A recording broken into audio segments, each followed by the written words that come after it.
Welcome to OBDSync. In this episode we're going through how to program a replacement engine control module in a Holden RG Colorado. So first off, click the vehicle button and then go to the ECM tile. Once we're loaded in, we'll head up to the flashing tab along the top.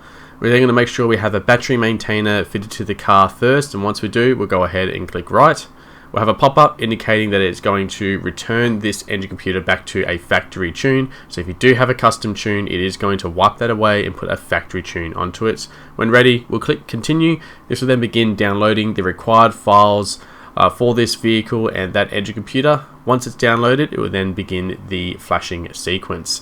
Once flashing starts, it takes roughly about 30 seconds for a calibration only update, whereas if it needs to do the operating system as well, this can take several minutes. You can tell if it's an OS or a CAL only by just simply looking at the current and required.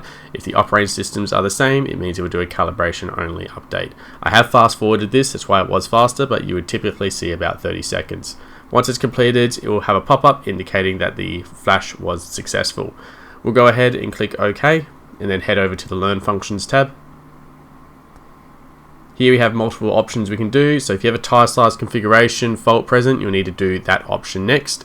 After that, we'll need to do a VIN security link. This is going to program the correct VIN and security information into the engine computer. This does take about 10 minutes to complete.